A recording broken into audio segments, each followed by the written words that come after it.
Alright, what is up everybody? Kevin Bene back again, and in this video we're going to be talking about when is the right time to look for new equipment for your instrument, to buy new equipment. We all know this can be a very tricky path to go down. If you're a beginner, be sure to stick around to the end of the video because I'll give a little bit of advice for you about this topic. Specifically, I'll recommend a couple mouthpieces since mouthpieces seem to be the hot topic with equipment for saxophonists. So how many of us have said, I want new equipment, and then we go about demoing different types of gear, and we kind of fall into this trap of indecision. You know, we think, I really like what this piece is doing with my sound, but there's a quality in that piece that I really like. That piece is giving me a nice low end, but my high range response is a little lacking. Or this piece is giving me a lot of focus and brightness that I like, but playing in more intimate settings is harder to get a darker or quieter sound. You know, that's just how acoustics work. Given that you're not changing anything drastically with your embouchure, your air, or just the way you play, any one piece of equipment is not going to be able to get all different types of sounds. So understanding that is the first thing, because I feel some people are trying to find a piece of equipment that can do everything for them. And that mentality can be quite the money trap if you're not careful. Okay, so when is the right time to look for new equipment? I suggest changing equipment only when you are seeking a change in your sound. That sounds simple, but you'd be surprised, honestly, some of the motivation to getting new equipment is just kind of the excitement of getting new stuff. And if that's your motivation, you're most definitely gonna probably fall into the trap of indecision. So be mindful of your motivation to get new equipment. We really want to look for new equipment when we're looking for a change in our sound. With that said, we have to do our absolute best to pin down exactly what we are looking for sonically from our gear. The stronger that concept is, the better off we're gonna be. It may be a certain sound, or it also could be maybe a certain type of feeling that you're looking for from your equipment. Whatever it is, I highly suggest writing out that concept in your own words. Now, it's kind of tough putting words to sound in these abstract musical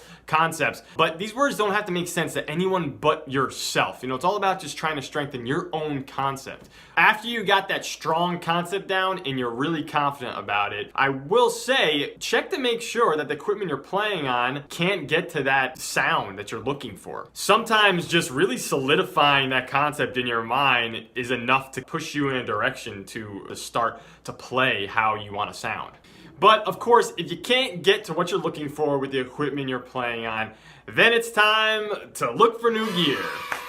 And then when you find the piece of equipment that is giving you that specific something, you know, that specific concept that you worked out, that's most likely going to be the piece you want to switch to. It's that simple. Don't really give it too much thought. You might find that the new piece of equipment is lacking some of the better qualities of your old gear, which is totally expected and is totally normal, because what you have to do now, which is a point that I think gets missed sometimes, is you have to get used to this piece of equipment. On the saxophone, I find this can take up to a month to 3 months of steady practicing. For me, I feel like it takes even longer. I've been playing on my equipment for about a year now, and I feel like I'm still kind of getting used to it, still kind of finding new things, and that's kind of one of the reasons why I love music so much, is it's constantly evolving, and specifically with the saxophone, tweaking the sound, you can do so much with it. Okay, so let's recap everything. The first thing you want to do is you want a strong concept, and I highly recommend writing that concept out in words. Then you want to match your equipment to that concept, or match the new equipment to that concept, and that concept only. Then don't look back. Give yourself at least 1 to 3 months of steady practice to try to get used to this piece of equipment. If after around 3 months, you know, you're still not having it, then it's not the piece you're going to want to look for. But most of the time, you're going to find that the qualities you didn't really like when you first played on that mouthpiece will go away. Because what's happening is you get used to the mouthpiece. You start to change the way you play and you develop new sensations. You know, we can do a lot of compensation with our bodies, our embouchure, and how we play, our oral cavity. All of that will change our tone way more drastically than any equipment can. So now is the time to stress that it's you that makes the sound. You know, don't worry too much about equipment at the end of the day. It comes down to steady practicing and having strong concepts of how you want to sound. You know, most instrumentalists will preach the same thing. So first and foremost, just practice hard.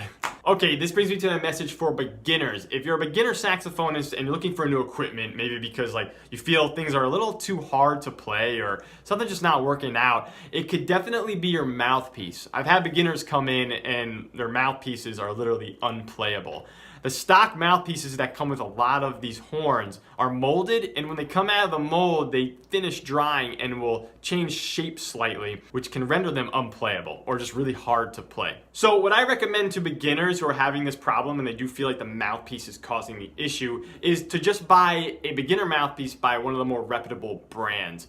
They'll go for about $20 to $25 and not too bad. There's two I recommend, the Yamaha 4C and the Rico Graftonite mouthpieces. For beginners, the tip opening 3 works well, and a chamber of A is gonna be the one to get. If you are interested in purchasing one of those, I would appreciate if you use the links in my description, because at no extra cost to you, I will get a small cut. Of course, I would really appreciate that support, and that small gesture will help me produce more content. Since mouthpieces are the hot topic for equipment when it comes to saxophonists, I'm going to be putting all my recommended mouthpieces in the description below for classical and jazz playing. I'll put little blurbs next to them, why I chose them.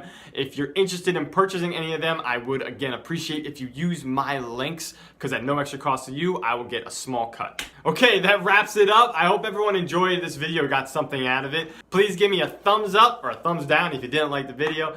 Subscribe if you haven't already, and be sure to click on another link in the description if you want to get some free sheet music from me and be part of the crew to get weekly tricks and tips from me. All right, everyone, thanks so much again, and stay inspired. Oh, this is my other cat, Bamboo. Look at the camera. Look at yourself. There he is.